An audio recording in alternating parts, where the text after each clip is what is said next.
Bem-vindos! Este é o primeiro episódio de uma série de histórias ocorridas em estradas. Mas há um detalhe: não são as típicas experiências que temos ouvido por aí até a exaustão. São histórias reais que aconteceram com pessoas que foram forçadas a pedir carona no meio da escuridão. Ninguém rouba dos mortos. Lembro-me bem da data, 18 de novembro de 2018. Minha irmã deu uma festa em uma sexta-feira. Ela completava 20 anos. Sabe o que eu mais me lembro com um grande detalhe? O que aconteceu comigo naquela noite, depois de sair da festa da minha irmã. Suas amigas haviam alugado uma casa com piscina. Eu não teria ido à festa se não fosse por Diego, meu melhor amigo. Ele estava saindo com uma das garotas que organizou a festa. Em algum momento, entre as 11 e a meia-noite, Diego brigou com a namorada dele e saiu. Saiu com raiva e sem me avisar. Ele voltou à cidade, esquecendo-se de que eu viera com ele. No momento em que Diego me deixou, eu estava conversando com outras pessoas e não percebi que ele se fora. E quando me dei conta, não fazia sentido para mim ficar mais tempo na festa. Minha irmã estava com suas amigas e dos meus conhecidos já não restava ninguém. Então resolvi ir embora.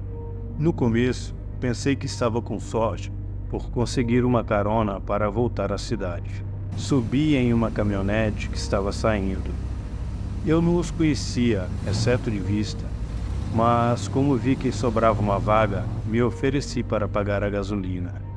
Como disse, no início, pensei que estava com sorte, mas logo descobri que havia sido uma péssima ideia.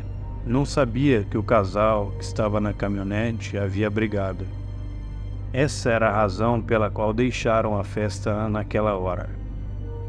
Depois de deixar a casa, já na estrada, se passaram vários minutos de um incômodo silêncio, até que voltaram a discutir. Não vem ao caso dizer o motivo pelo qual discutiam, mas tenho que te dizer que as coisas ficaram tão feias que ela puxou a alavanca do freio de mão para forçá-lo a parar a caminhonete. A garota então desceu e começou a andar no sentido contrário. Naquele ponto, estávamos prestes a pegar a estrada de fato. O pequeno povoado terminava onde havíamos parado. O motorista esperou um pouco, aguardando que ela voltasse, mas ela não voltou. Ele se inclinou para fora da janela para gritar com ela e lhe deu 1 minuto para voltar. Ela o ignorou e ele se preparou para seguir, deixando-a para trás por sua própria sorte. Em um instante eu me decidi.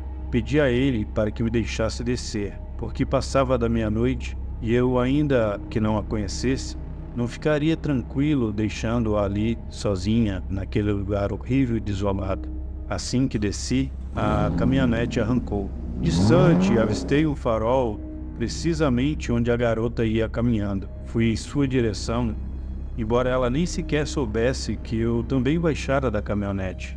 Não avancei nem 20 metros quando um carro apareceu após fazer uma curva. A garota ouviu e levantou o braço. Fez sinal de carona. O carro parou, ela entrou rápido. Segundos depois, passaram a toda velocidade por mim e logo desapareceram na estrada escura. Agora eu estava ali, sozinho, no escuro, sem saber o que fazer. Nada, nenhuma ideia. Eu não sabia nem como voltar à festa. O primeiro que me ocorreu foi que eu teria que fazer igual a garota. Teria que pedir carona.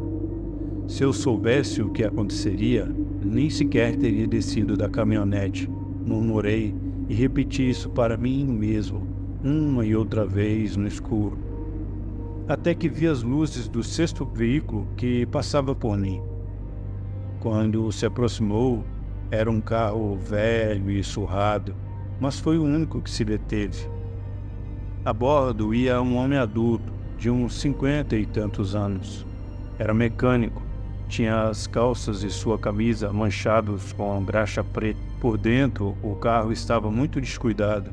O cinto de segurança estava solto, o estofado do banco era algo incômodo. Ainda assim, eu me sentia suficientemente agradecido por ter me salvado naquela estrada escura. Era a minha primeira vez pedindo carona na estrada. A suspensão do veículo dava tudo de si. A cada momento saltávamos por apenas passarmos por cima de qualquer defeito na pista. O homem vinha calado, mas não transmitia nada negativo. Parecia uma boa pessoa, um homem comum. Na primeira hora trocamos um par de palavras, mas parecia uma ideia melhor viajar em silêncio. Até que vimos ao longe aquilo que parecia ser um carro parado. Como não dirijo, nunca presto atenção na estrada. De qualquer maneira, eu estava seguro de que jamais havia passado por aí. O carro apareceu subitamente, já que estava escondido na escuridão. Nem sequer tinha os piscas ligados. Nos aproximamos o suficiente até que o farol do carro iluminou o que havia sobre o asfalto. Ao lado do carro, um par de corpos jazia sobre o asfalto. A imagem era aterrorizante e grotesca. 2 homens sobre escuras poças que estremeciam com o vento da reta. O violento ato havia ocorrido minutos atrás. Era evidente pelo vapor que os corpos expeliam. O motorista então fez o inimaginável. Parou o carro a poucos metros, desceu e revistou os bolsos de cada um deles. Tirou notas, moedas e uma carteira. Fiquei horrorizado, pensando em 1000 coisas, como o súbito aparecimento de um carro de polícia, ou, por que não, do regresso do responsável ou dos responsáveis por esse crime. O som das setas do carro em que vimos era o único som que se escutava. Ainda fiquei em silêncio, esperando por qualquer coisa. Depois de esvaziar as carteiras e os bolsos dos 2 que estavam tombados no asfalto, o motorista caminhou até o carro e olhou o interior, revistando-o e pegando o que encontrara. Enquanto fazia, a mim me pareceu que um dos 2 homens que jazia no asfalto mexeu um pouco a cabeça. Nesse momento, senti minhas mãos encharcadas de suor, a garganta seca. Então veio à minha mente que tudo tinha sido uma montagem e que em qualquer momento nós seríamos as vítimas. Mas isso não aconteceu. Não fazia sentido. As feridas eram horrendas e muito reais. Não mais do que 5 minutos se passaram, mas me pareceram horas. Quando o motorista voltou ao carro, vinha enchendo as calças com as coisas que havia roubado do outro veículo. Isso me pareceu mal e indigno, mas eu decidi manter minha opinião para mim mesmo, porque eu não tinha a menor intenção de desistir de novo da minha carona, muito menos nesse ponto da estrada. Imagine ficar na escuridão a alguns passos daquela cena horripilante. Deixamos o lugar a toda velocidade quando o senhor viu um par de luzes à distância. Foi então que abandonamos o lugar.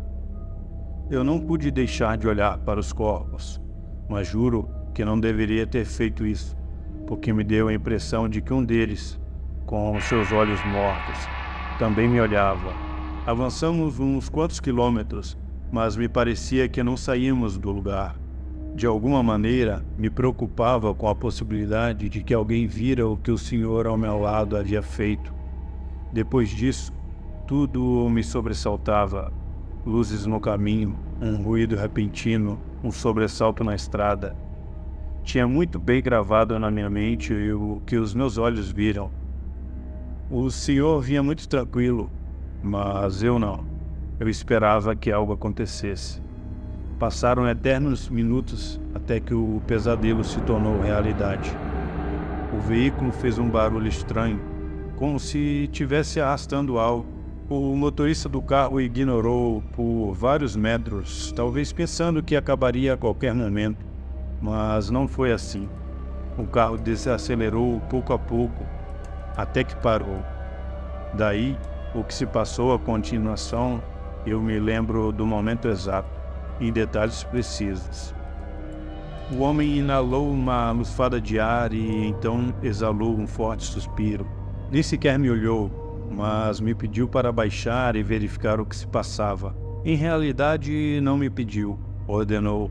Estendeu a mão sobre as minhas pernas e abriu o porta-luvas, de onde puxou uma lanterna. Em seguida, se inclinou ainda mais para abrir a porta. Ele então me deu a lanterna e esperou que eu descesse. Eu não sabia se, na situação em que eu me encontrava, de carona, podia me dar ao luxo de recusar, mas era fato que eu não queria nem abrir a porta.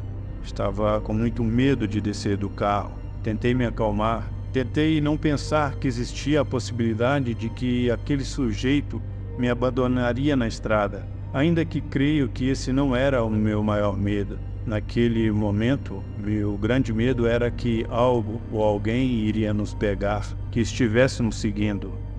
Tudo me fazia acreditar que alguém vinha em nosso encalço, embora não houvesse nada nem ninguém à vista. Acendi a lanterna e me agachei para olhar embaixo do carro.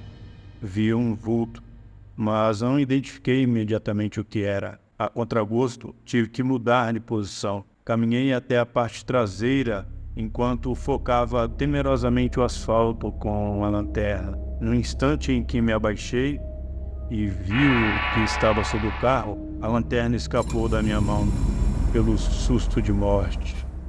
Vi um par de pernas enroscadas ou presas de alguma maneira. Quis gritar, mas nada saiu da minha garganta. Foram vários segundos de confusão em que não pude distinguir nada. Nem sequer fui capaz de encontrar a lanterna que apagou ao chocar-se no asfalto. O motorista desceu e pegou a lanterna que havia rolado até o outro lado. Iluminou onde eu apontava, horrorizado. Porém, a luz mostrou que não havia nada. Aquele sujeito se agachou, olhou debaixo do veículo e efetivamente não achou nada. Quando voltamos ao carro, nem sequer me perguntou o que havia passado. E eu segui calado o resto do caminho. Francamente, me parecia muito irritado. Ao entrarmos na cidade, desci do carro, assim que nos deparamos com a estação do metrô.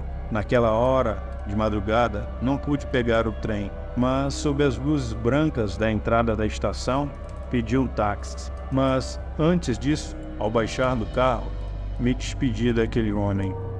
Agradeci e lhe ofereci um par de notas. Quando vi ir embora à distância, me pareceu notar que nos assentos traseiros ia alguém sentado.